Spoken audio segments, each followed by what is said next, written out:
Hello everyone, TMMgamer here, and today I'm bringing you a very interesting MP7 domination gameplay on Dome. Now this was a game which could have finished a lot tighter than it actually did finish, because we're up against a reasonable team, and Dome perhaps isn't a map that is ideally suited to domination. You know, it's very compact, it's tricky to fit 3 flags onto such a small map, and in addition to this, the spawns are not brilliant, so occasionally you can get trapped in some pretty horrendous spawn traps, but in the end we managed to battle through this, and I think this gameplay is a very good way of showing you great tactics to use on a Dome domination gameplay. However, before I get stuck in on the gameplay, there are just a couple of things I want to talk about.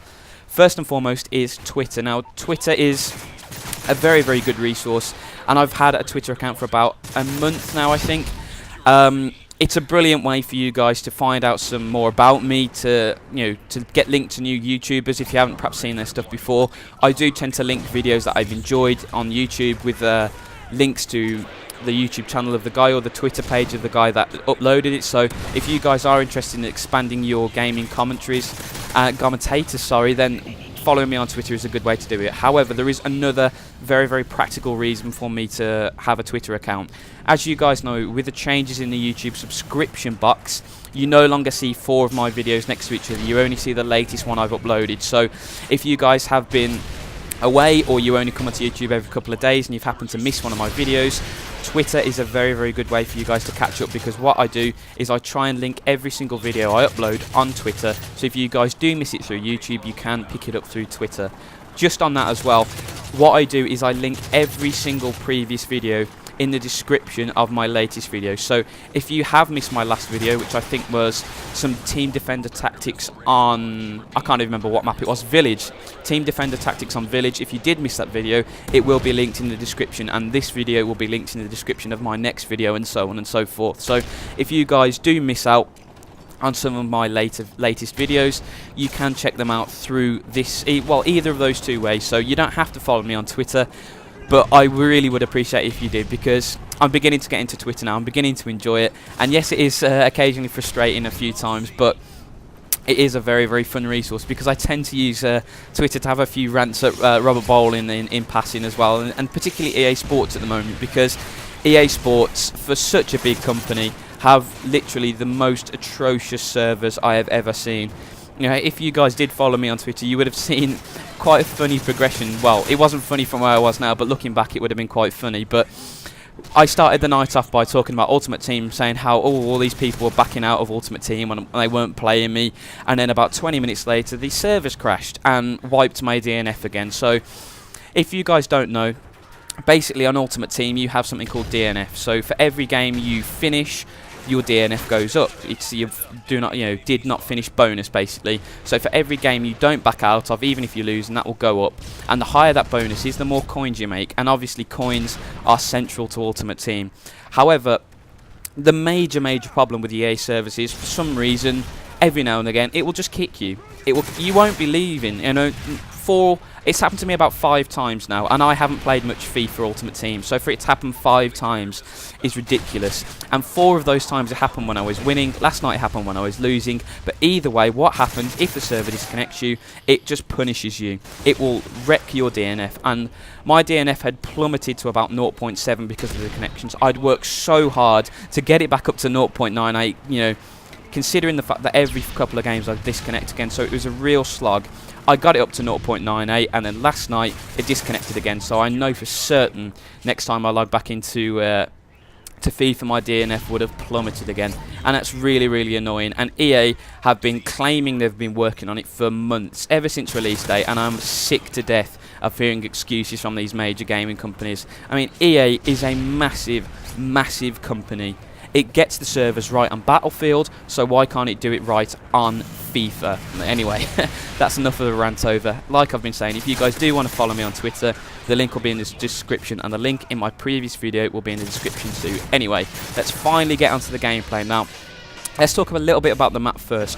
Dome is obviously Modern Warfare 3's attempt to recreate the magic of Shipment. Now, Shipment was the original small map. It was basically boxes. It was a very, very tiny map around some stacked up boxes, and it was very, very, very fast paced. Now, ever since then, Call of Duties have tried to capture the magic of shipment, and they haven't really managed to do it. And unfortunately, Dome is another failure. It's a very, very hectic map, but it's not hectic in an interesting way. It does tend to be a map where you can get a monster amount of BS, and as you see several times in this map, you die to quite inexplicable spawns, and it's really, really bad. I mean, the spawns in Modern Warfare 3 aren't particularly brilliant anyway, but on Dome they are just even worse. And several times in this gameplay you will see me kill guys who've just spawned, or me get killed by guys who've just spawned. So that's the first thing you've really got to pay attention to in this map. In Domination, the spawns are slightly better, because in Domination you do tend to spawn roughly around the flag you hold, but even then you will get times where you end up face palming, because some of the deaths you get on this map are just terrible. But Domination does give you an opportunity to negate some of the bad spawns to a certain extent, and the way I like to do that is by holding both C and A at the same time. Now, this is a little bit of a break from what you normally like to do in Domination, because the vast majority of the time the B flag is the flag you want to hold, and if you hold the B flag you will inevitably capture one of the extraneous flags at some points. However, in this map, in Dome, it is the last flag you want to hold, because as you can see from the minimap, if you hold the B flag, you will spawn inside the building, and there's only two ways out. One of them is the loading bay here, where I'll just get killed from, and the other one is the door that I'm just about to run to here on the left hand side. Now, these are the only two ways you can get out of the B flag area, so if you do end up getting trapped in the B spawn location, you can be trapped there for most of the gameplay. So if you are playing Domination on Dome, you know, I normally don't advocate spawn trapping. What I normally advocate is map control and stay around the major objectives and defend them that way. But on Dome there really is no other way to do it, because if you do get trapped at B, you will lose very, very quickly. And that's what ends up turning a very, very close game into quite a crushing victory for my team, is the fact that we managed to hold both A and C for a prolonged period of time. Now, if it was the other way around and we had got trapped in B, we could have ended up getting completely stomped. And this is what happens to the enemy team.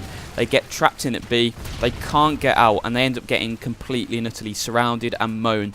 Now, if this does happen to you, the best suggestion I can give is to try and rush the C flag.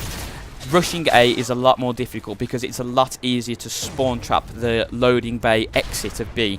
However, it's a lot harder to spawn trap the exit towards C, because if you can bomb burst out, you've got a lot more cover. You've got the trucks and you've got two entrances into C. If you're attacking A, there's only one way you can really come from, but if you're attacking C, as you can see here, there's a door on the left, there's a door in the middle, and there's a door in the right from the Dome building itself. So whichever way you come out of the B from that direction, there are several options for surrounding C. So that is my major tip for playing Domination.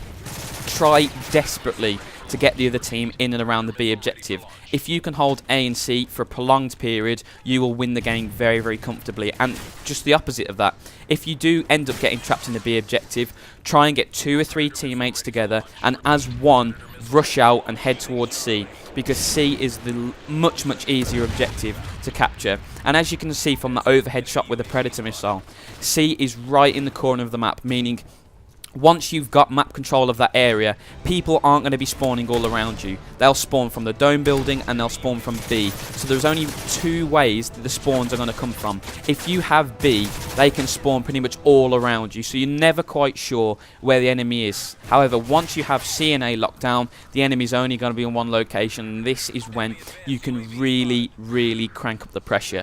Anyway, I think that's enough on the gameplay.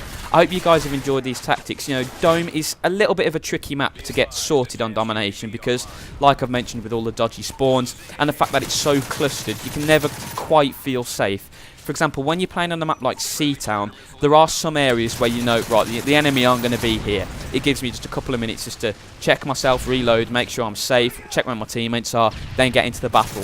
With Dome, you don't have that luxury. Someone can spawn behind you any second of the game, so check your radar, make sure you hold A and C, and you'll win many, many games on Dome. Anyway, before the commentary's up, I just want to talk a little bit about FIFA. You know, I'm desperately trying to get some FIFA content for you guys, but like I've been mentioning earlier in the commentary, the EA servers are just not making it easy for me. Whenever I go online, I try and play a couple of games of Ultimate Team just to warm up, because what I've decided to do is to scrap the Ultimate Team series. It's just a lot of effort, and as I keep mentioning, the connection's just so bad.